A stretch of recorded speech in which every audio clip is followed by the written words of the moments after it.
Hi ನಮಸ್ಕಾರ, welcome back to my YouTube channel Sarita Sannidhi logs YouTube ಚಾನಲ್ಗೆ ನಿಮ್ಮೆಲ್ರಿಗೂ ಪ್ರೀತಿಯ ಸ್ವಾಗತ. ಎಲ್ಲರೂ ಚೆನ್ನಾಗಿದ್ದೀರಾ ಅಂತ ಭಾವಿಸ್ತೀನಿ. ನಾವು ಕೂಡ ಎಲ್ಲರೂ ಚೆನ್ನಾಗಿದ್ದೀವಿ. ಇದು ಬಂದು ಸೋಮವಾರದ ಮಧ್ಯಾಹ್ನದ ವಿಡಿಯೋನ ನಿಮ್ಮ ಮುಂದೆ ಶೇರ್ ಮಾಡ್ಕೊಳ್ತಾ ಇದ್ದೀನಿ. 1 ಗಂಟೆ ಆಗಿದೆ. ಒಂದು ಕೋರ್ಟ್ ವಿಷಯವಾಗಿ ಹುಣಸೂರು ಕೋರ್ಟ್ಗೆ ಹೋಗಿದ್ದೆ. ನಮ್ಮನೆ ಕೆಲಸದಮ್ಮ ಇನ್ನೂ ಕೂಡ ಬಂದಿಲ್ಲ. 1 ಗಂಟೆ ಆಗಿದೆ, ಇನ್ನೂ ಸಹ ಬಂದಿಲ್ಲ. ಬರಬಹುದು, ಆಬ್ಸೆಂಟ್ ಅಂತೂ ಆಗಲ್ಲ. ಯಾಕೆಂದರೆ ಪಾತ್ರೆ ಇವತ್ತು ಬಂದಿಲ್ಲ ಅಂದರೆ ಡಬ್ಬಲ್ ಆಗುತ್ತೆ. ನಾಳೆ ನಾನು ಹಾಗೆ ಎಲ್ಲ ಇಟ್ಟು ನಾಳೆನೇ ತೊಳೆಯೋ ಥರ ಮಾಡಿಬಿಡ್ತೀನಿ. ಅದಕ್ಕೋಸ್ಕರ ಅವರು ಲೇಟ್ ಆದರೂ ಕೂಡ ತಪ್ಪಿಸ್ಕೊಳ್ಳಲ್ಲ, ಬಂದುಬಿಡ್ತಾರೆ. ನಾನು ಚಪಾತಿ ಪಲ್ಯ ಎಲ್ಲ ಮಾಡಿ ಹೋಗಿದ್ದೆ. ಮಗುಗ ಕಾಲೇಜಿಂದ ಕೂಡ ಅವ್ನು ಬಂದಿದ್ದಾನೆ, ಬೇಗ ಬರ್ತೀನಿ ಅಂತ ಹೇಳಿದ್ದ. ಬಂದಿದ್ದಾನೆ. ಅವ್ನಿಗೆ ಊಟ ಕೊಟ್ಟು ಚಪಾತಿ ಕಾಬೂಲ್ ಕಡಲೆ ಪಲ್ಯ ಮಾಡಿದ್ದೀನಿ. ಮತ್ತು ರಾತ್ರಿ ಟೊಮೊಟೊ ಗೊಜ್ಜು ಕೂಡ ಮನೆಯಲ್ಲಿ ಉಳಿದಿತ್ತು. ಅದನ್ನು ಸರಿ ಮಾಡ್ಕೊಳ್ಳೋಣ, ಸರಿ ಹೋಗುತ್ತೆ ಅಂತೇಳಿ ರೈಸು ಮತ್ತು ಮೊಸರು ಕೂಡ ಇದೆ. ಮಕ್ಳಿಗೆ ಊಟ ಕೊಟ್ಟು ವಿಡಿಯೋನ ಕಂಟಿನ್ಯೂ ಮಾಡ್ತೀನಿ. ಹಾಗೆ ಶುಗರ್ ಇರೋರಿಗೆ ಒಂದು ಸೂಪರಾಗಿ ಸಿಂಪಲ್ಲಾಗಿ ಮನೆಯಲ್ಲಿ ಒಂದು ಎಕ್ಸಸೈಸನ್ನ ಹೇಳ್ಕೊಡ್ತೀನಿ. ಡಾಕ್ಟ್ರು ತೋರಿಸಿರುವಂಥ ಎಕ್ಸಸೈಜು. ಈ ರೀತಿ ನೀವು ಪ್ರತಿನಿತ್ಯ ಮನೆಯಲ್ಲೇ ಶುಗರ್ ಯಾರಿಗಿದೆ, ಶುಗರ್ ಬರುವಂಥ ಇನ್ನೇನೋ ಶುಗರು ದೇಹದಲ್ಲಿ ತುಂಬ ಸುಸ್ತು ಸಂಕಟ, ಶುಗರ್ ಏನೋ ಶುರುವಾಗ್ಬಿಡುತ್ತೇನೋ ಅನ್ನುವಂಥ ಏನಾದ್ರು ಇದ್ದರೂ ಸಹ ಅವ್ರಿಗೂ ಕೂಡ ಈ ಒಂದು ಎಕ್ಸಸೈಜ್ ಸೂಪರಾಗಿರುತ್ತೆ. ಮೊನ್ನೆ ಒಂದು ಎಕ್ಸಸೈಜ್ ಹೇಳ್ಕೊಟ್ಟಿದ್ದೆ ಅಲ್ವಾ, 20 ನಿಮಿಷ. ಮತ್ತು ಆ್ಯಂಡು ಮತ್ತು ನಮ್ಮ ಕಾಲು ಮತ್ತು ನಮ್ಮ ಕೈ ಹಸ್ತದಿಂದ ಕ್ಲಾಪ್ ಮಾಡ್ಕೊಳ್ಳುವಂಥದ್ದು. ಎಷ್ಟೋ ಜನ ನಮಗೆ ಕಾಲು ಟಚ್ ಮಾಡ್ಕೊಳ್ಳೋಕ್ಕೆ ಆಗ್ತಿಲ್ಲ, ಕಾಲು ಮಂಡಿ ಮೇಲೆ ಬರ್ತಿಲ್ಲ ಅನ್ನೋರಿಗೆ ಇದನ್ನು ಮಾಡಿ. ಶುಗರ್ ಇರೋರು ಮಾಡಬಹುದು. ಸ್ವಲ್ಪ ಕಾಲುಗಳ ನೋವಿದೆ, ಜಾಯಿಂಟ್ ಪೇಯ್ನ್ ಇದೆ ಅನ್ನೋರು ಸಹ ಇದೊಂದು ಎಕ್ಸಸೈಜನ್ನ ನೀವು ರೂಢಿ ಮಾಡಿಕೊಂಡ್ರೆ ನಿಮ್ಗೆ ಯಾವುದೇ ಜಿಮ್ ಅವಶ್ಯಕತೆ ಇಲ್ಲ, ಯಾವುದೂ ಬೇಡ, ವರ್ಕೌಟು ಬೇಡ. ಆರಾಮಾಗಿ ನಮ್ಮ ದೇಹ ತುಂಬ ಆ್ಯಕ್ಟಿವ್ ಆಗಿ ರಕ್ತ ಚಲನೆ ಆಗುತ್ತೆ ಅಂತ ಹೇಳಬಹುದು. ತುಂಬ ಜನ ಜಾಸ್ತಿ ಲೆಂತಿ ಮಾಡಬೇಡಿ ವಿಡಿಯೋನ, ಅಂದರೆ ಏನು ಹೇಳಬೇಕು ಅದನ್ನು ಬೇಗ ಹೇಳಿಬಿಡಿ ಅಂತ ಕೇಳ್ತಾ ಇದ್ದೀರಿ. ಬನ್ನಿ, ಮಗನಿಗೆ ಚಪಾತಿ ಎಲ್ಲ ಕೊಟ್ಟು ಅವನಿಗೆ ಊಟ ಕೊಟ್ಬಿಟ್ಟು ಆನಂತರ ನನ್ನ ಮಾತನ್ನು ಮುಂದುವರಿಸ್ತಾ ಆ ಎಕ್ಸಸೈಜ್ ಹೇಗೆ ಮಾಡೋದು ಅಂತಲೂ ಕೂಡ ತೋರಿಸ್ತೀನಿ. ಬನ್ನಿ, ನಮ್ಮ ಅಡುಗೆ ಮನೆಗೆ ಹೋಗೋಣ.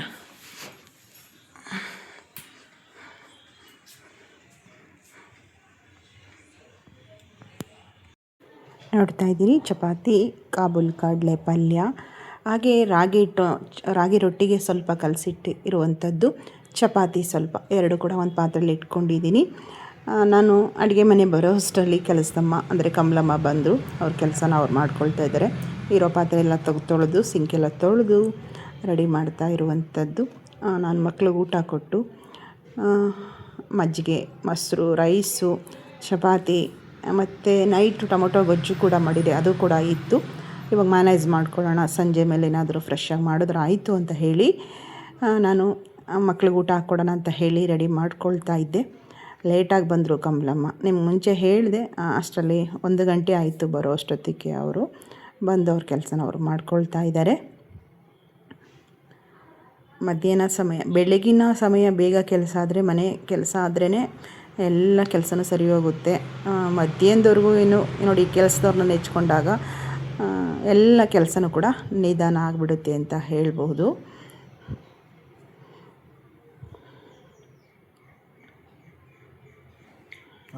ಊಟ ಎಲ್ಲ ಕೊಟ್ಟು ಈಗ ನಾನು ಇದೊಂದು ಬಾಟ್ಲು ನೀರು, ಇದು ಬಂದು ಮಗ ಎಳ್ನೀರು ತೊಗೊಬಂದಿದ್ದ. ಇದರಲ್ಲಿ ಫ್ಯೂರ್ ಎಳ್ನೀರು ಅಂತಲೇ ಹೇಳಿ ತೊಗೊಬಂದಿದ್ದ. ಅವರು ಕುಡಿಲಿಲ್ಲ ಎಳ್ನೀರು, ನಾನೇ ಕುಡಿದೆ. ಚೆನ್ನಾಗಿತ್ತು. ಬಾಟ್ಲು ನೋಡಿದ್ರೆ ಖುಷಿ ಆಯಿತು. ನೀರು ತುಂಬಿಕೊಂಡು ಒಂದು ಅಳತೆಯಲ್ಲಿ ಕುಡಿಬಹುದು ಅಂತ ಹೇಳಿ ಇಟ್ಕೊಂಡಿದ್ದೀನಿ. ತೊಗೊಬಂದಿದ್ದು ಅವರು ಎಳ್ನೀರು, ಇಬ್ಬರು ಸಹ ಕುಡಿಲಿಲ್ಲ. ನನಗಿಷ್ಟ ಆಯಿತು, ಎಳ್ನೀರು ಕುಡಿದು ಖಾಲಿ ಮಾಡಿದೆ. ಬಾಟ್ಲು ಕೂಡ ಚೆನ್ನಾಗಿದೆಯಲ್ಲ, ಅದಕ್ಕೋಸ್ಕರ ಇಟ್ಕೊಂಡೆ. ಬನ್ನಿ ಮಾತಾಡೋಣ. ಹೊರಗಡೆ ಕೂತ್ಕೊಂಡು ಮಾತಾಡ್ತೀನಿ.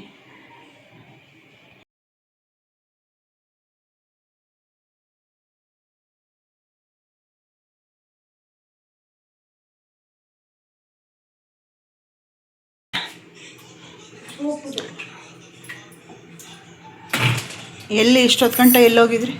ನಾಲ್ಕು ಅಕ್ಕನ ಮನೆಗೆ ಹೋಗ್ಬಿಟ್ಟು ಅಲ್ಲೂ ಮಾಡ್ಬಿಟ್ಟು ಅಲ್ಲಿ ಹೊಂಟೋಗಿದೆ. ಅಲ್ಲಿ ಬಟ್ಟೆ ಹೋಗಿದ್ದಿದ್ದೀರ 3 ದಿವಸದಿಂದ. ಅಲ್ಲಿ ಕೊಂಟಾದ ಬೇಗ ಬಂದ್ಬಿಟ್ಟಿದ್ರೆ ಇವತ್ತು ಮನೆ ಹೊರಸಂಗಿತ್ತಿಲ್ಲ ತಾನೆ, ತೊಳೆದು ಹೊಂಟೋಗ್ಬಿಟ್ಟಿದ್ರೆ ನೀವು ಮನೆಗೆ ಹೋಗ್ಬೋದಿತ್ತಲ್ವ? ಅಲ್ಲಿ ಆಗೋದು ನಾನು ಅಲ್ಲೇ ಹೊತ್ತಾಗೋಯ್ತು. 10 ಗಂಟೆ ನಾನು ಕಾದು ಕೋರ್ಟ್ಗೆ 11 ಗಂಟೆಗೆ ಲಾಯರ್ ಬರೋಕ್ಕೆ ಹೇಳಿದರು. ಹೊರ್ಟ್ಕೊಂಡು ಹೋಗ್ಬಿಟ್ಟೆ. ಹೂವ. ಹೋಗ್ಬಿಟ್ಟು ಈಗ ಜಸ್ಟ್ ಒಳಗೆ ಬಂದವನು ಅವ್ನು ಊಟ ಕೊಟ್ಟು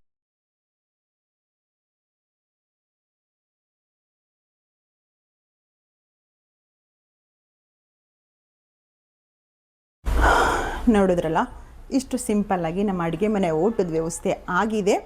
ಈಗ ಬನ್ನಿ, ತಡ ಮಾಡೋದು ಬೇಡ. ಡಯಾಬೆಟಿಕ್ ಇರೋವಂಥವ್ರಾದರೂ ಸಹ ಮಾಡಬಹುದು. ಜಾಯಿಂಟ್ ಪೇನ್ ಇದೆ, ಕುತ್ಕೊಂಡು ನಮಗೇನು ಎಕ್ಸಸೈಸ್ ಮಾಡೋಕ್ಕಾಗ್ತಿಲ್ಲ, ಈ ಜಾಗ ಏನು ಈ ಇಮ್ಡಿಯಿಂದ ಮೇಲೆ ಬರುತ್ತಲ್ಲ ಆ ಪ್ಲೇಸು ತುಂಬ ಪೇನ್ ಇರುತ್ತೆ ಅಂಥವರು ಪ್ರತಿನಿತ್ಯ ಒಂದು 20 ನಿಮಿಷ ನೀವು ಈ ಎಕ್ಸಸೈಸನ್ನು ಮಾಡೋದ್ರಿಂದ ಸೂಪರ್ ರಿಸಲ್ಟ್ನ ತಗೋಬಹುದು. ರಕ್ತ ಚಲನೆ ತುಂಬ ಚೆನ್ನಾಗಾಗುತ್ತೆ. ಆ ರಕ್ತ ಚಲನೆ ಆದಾಗ ಬಾಡಿಲಿ ಪೇನು ಕೂಡ ಇರೋದಿಲ್ಲ. ಮತ್ತು ಶುಗರ್ ಇರೋರಿಗಂತೂ ಸೂಪರಾಗಿ ಒಂದು ಎಕ್ಸಸೈಜ್ ವರ್ಕೌಟ್ ಮಾಡುತ್ತೆ ನಮ್ಮ ದೇಹಕ್ಕೆ ಅಂತ ಕೂಡ ಹೇಳಬಹುದು.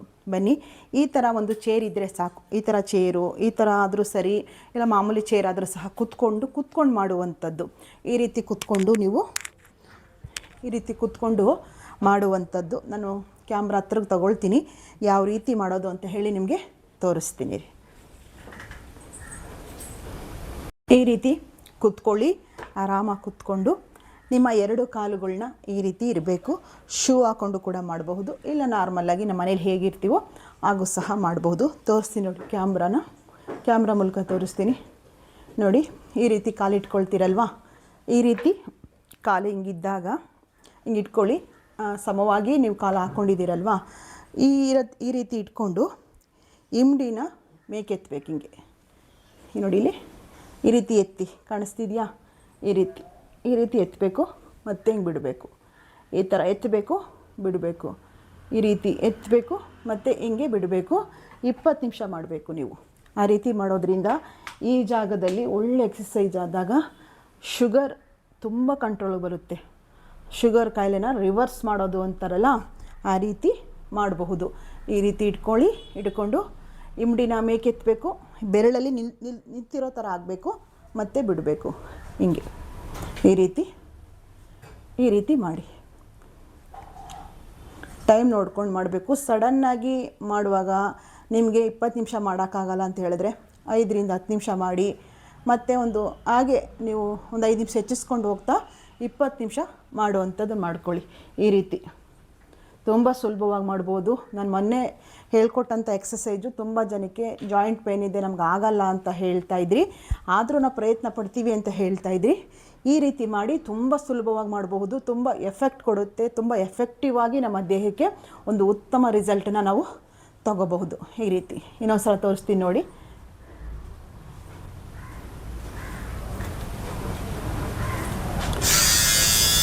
ನೋಡಿದ್ರಿ, ನಾನು ಹೇಳ್ಕೊಟ್ಟಂಥ ರೀತಿನ ಶುಗರ್ ಇರೋರು, ಎಕ್ಸಸೈಸ್ ಯಾವುದೂ ಮಾಡೋಕ್ಕಾಗ್ತಿಲ್ಲ, ಯೋಗ ಮಾಡೋಕ್ಕಾಗ್ತಿಲ್ಲ ಅನ್ನೋರು ನಾನು ಹೇಳ್ಕೊಟ್ಟಂಥ ಒಂದು ಆಸನನ ರೂಢಿ ಮಾಡ್ಕೊಳ್ಳಿ. ನಿಜವಾಗ್ಲೂ ಒಂದು ಒಳ್ಳೆ ಎಫೆಕ್ಟನ್ನು ನಮ್ಮ ದೇಹಕ್ಕೆ ತಂದು ಕೊಡುತ್ತೆ. ಈ ರೀತಿ ಜಾಯಿಂಟ್ ಪೇನ್ ಇದೆ, ಬಗ್ಗಕ್ಕಾಗಲ್ಲ ಅನ್ನೋರು ಕೂಡ ಈ ಎಕ್ಸಸೈಜನ್ನು ಸುಲಭವಾಗಿ ಮಾಡಬಹುದು. ರೂಢಿ ಮಾಡ್ಕೊಳ್ಳಿ.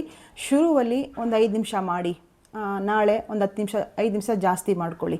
ಈ ರೀತಿ ಒಂದು 5 ನಿಮಿಷ ಜಾಸ್ತಿ ಮಾಡಿಕೊಂಡು ಸ್ವಲ್ಪ ಪ್ರಾಕ್ಟೀಸ್ ಮಾಡ್ತಾ ಹೋಗಿ 20 ನಿಮಿಷ ಮಾಡೋ ಥರ ನೋಡ್ಕೊಳ್ಳಿ. ಸೂಪರಾಗಿರುತ್ತೆ ರಿಸಲ್ಟು. ಎಲ್ಲರೂ ಸಹ ಮಾಡಬಹುದು. ಶುಗರ್ ಇರೋರಿಗೆ ಅಂತಲ್ಲ, ಎಲ್ಲರೂ ಸಹ ಮಾಡಬಹುದು. ಒಂದು ಎಫೆಕ್ಟಿವ್ ಎಕ್ಸಸೈಸ್ ಅಂತ ಕೂಡ ಹೇಳ್ತೀನಿ. ಇಷ್ಟ ಆಗಿತ್ತು, ಒಂದು ಎಕ್ಸಸೈಸ್ ಹೇಳ್ಕೊಡ್ಬೇಕು ಇವತ್ತಿನ ಕಂಟೆಂಟಲ್ಲಿ ಅಂತ ಅಂದ್ಕೊಂಡಿದ್ದೆ. ಹಾಗೆ ನೀರು ಕೂಡ ಕಂಪ್ಲೀಟ್ ಮಾಡಿಲ್ಲ, ನಿಮ್ಗೆ ತೋರಿಸ್ದೆ ಬಾಟ್ಲು ಮುಂಚೆನೇ.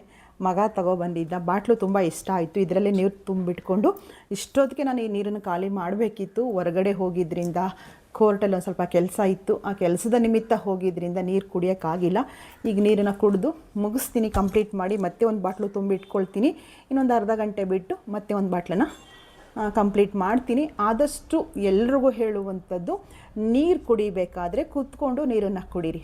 ನೀವೆಲ್ಲೇ ಇದ್ದರೂ ಸಹ ಒಂದು ಜಾಗದಲ್ಲಿ ನೀರನ್ನು ಕುತ್ಕೊಂಡು ಕುಡಿಯೋ ಅಭ್ಯಾಸನ ಮಾಡ್ಕೊಳ್ಳಿ. ತುಂಬ ಒಳ್ಳೆಯದು. ಅಕ್ಸ್ಪೇನ್ ಇದೆ ಅನ್ನೋರಾದರೂ ಸಹ, ಏನೇ ಇದ್ದರೂ ಸಹ ನೀವು ನೀರನ್ನು ನಿಂತ್ಕೊಂಡು ಕುಡಿದ್ರೆ, ನೀವು ಏನೇ ಎಕ್ಸಸೈಸು ಮೆಡಿಷನ್ ಏನು ತೊಗೊಂಡ್ರೂ ಕೂಡ ಜಾಯಿಂಟ್ ಪೇಯ್ನ್ ಹೋಗೋದಿಲ್ಲ. ನೀರನ್ನು ಕುತ್ಕೊಂಡೇ ಕುಡಿಬೇಕು. ಆದಷ್ಟು ನಿಮ್ಗೆ ಎಲ್ಲಿ ಕಂಫರ್ಟಬಲ್ ಅನಿಸುತ್ತೋ ಕುತ್ಕೊಳ್ಳಿ, ನೀರನ್ನು ಕುಡಿಯುವಂಥದ್ದನ್ನು ಮಾಡಿ. ಇವತ್ತಿನ ನನ್ನ ಡೈಲಿ ಬ್ಲಾಗ್ ಏನು ಅನ್ನಿಸ್ತು ಅನ್ನೋದನ್ನು ಕಮೆಂಟ್ ಮೂಲಕ ತಿಳಿಸಿ. ವಿಡಿಯೋ ಇಷ್ಟ ಆಗಿದೆ ಅನ್ನೋದಾದರೆ ಹೆಚ್ಚು ಲೈಕ್ ಬರಲಿ. ಹಾಗೆ ಹೊಸದಾಗಿ ಚಾನಲ್ಗೆ ಬಂದಿರುವಂಥವರು ಸಬ್ಸ್ಕ್ರೈಬ್ ಮಾಡಿಕೊಂಡು ಸಪೋರ್ಟ್ ಮಾಡಿ. ಹಾಗೂ ಇನ್ನೂ ಹೆಚ್ಚು ಇಷ್ಟ ಆಗಿದೆ ಅಂದರೆ ಒಂದು ಸ್ವಲ್ಪ ಜನಕ್ಕೆ ಶೇರ್ ಮಾಡಿ, ಆಯಿತಾ? ನೀರು ಕುಡಿಯೋಣ. ನಾನು ಬಿಸಿನೀರೇ ಕುಡಿಯೋದು, ಆರಿನ ನೀರನ್ನ ತುಂಬಿಟ್ಕೊಳ್ತೀನಿ. ನಿಮ್ಮ ಬಾಟ್ಲಲ್ವ, ಆದಷ್ಟು ಕಚ್ಚೆ ಕುಡೀರಿ, ಏನೂ ತೊಂದರೆ ಇಲ್ಲ. ಈ ಬಾಟ್ಲು ಬೇರೆ ಯಾರೇ ಯೂಸ್ ಮಾಡಲ್ಲ, ನಾನೇ ಕುಡಿಯೋದು ಅನ್ನೋದಾಗ ಕಚ್ಕೊಂಡು ನೀರು ಕುಡಿದ್ರೆ ಏನು ಈಗ ನಮ್ಮ ಹೆಂಚಲು ಬೇರೆ ಯಾರೋ ಕುಡಿತಾರೆ ಅಂದರೆ ಪರವಾಗಿಲ್ಲ. ಈಗ ನಮ್ಮ ಬಾಟ್ಲು ನಾನು ಯೂಸ್ ಮಾಡೋಕ್ಕೆ ನಾನೇ ಇಟ್ಕೊಂಡಿದ್ದೀನಿ ಅಂದಾಗ ನಾನು ಕಚ್ಕೊಂಡೇ ನೀರನ್ನು ಕುಡಿಯುವಂಥದ್ದನ್ನು ಮಾಡ್ತೀನಿ.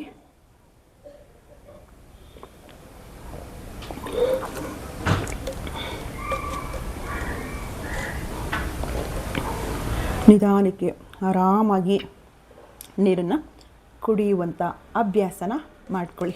ನಾನು ನೀರನ್ನು ಸ್ವಲ್ಪ ನಿಧಾನಕ್ಕೆ ಕುಡಿತೀನಿ, ಘಟ ಘಟ ಘಟ ಅಂತ ಕುಡಿಬಾರ್ದು. ಆರಾಮಾಗಿ ನೀರನ್ನು ಕುಡಿಯೋಣ. ಇವತ್ತಿನ ನನ್ನ ಈ ಬ್ಲಾಗ್ ವಿಡಿಯೋನ ಇಲ್ಲಿಗೆ ಎಂಡ್ ಮಾಡ್ತೀನಿ. ಮತ್ತೊಂದು ವಿಡಿಯೋ ಮೂಲಕ ನಿಮ್ಮ ಮುಂದೆ ಬರ್ತೀನಿ. ಲಾಸ್ಟ್ವರೆಗೂ ವಿಡಿಯೋ ನೋಡಿದ ನಿಮ್ಮೆಲ್ಲರಿಗೂ ಕೂಡ ನಿಮ್ಮ ಸನ್ನಿಧಿ ಕಡೆಯಿಂದ ಪ್ರೀತಿಯ ಧನ್ಯವಾದಗಳನ್ನ ಹೇಳ್ತಾ ಮತ್ತೊಂದು ವಿಡಿಯೋದಲ್ಲಿ ಸಿಗ್ತೀನಿ. ನಮಸ್ಕಾರ, ಬಾಯ್.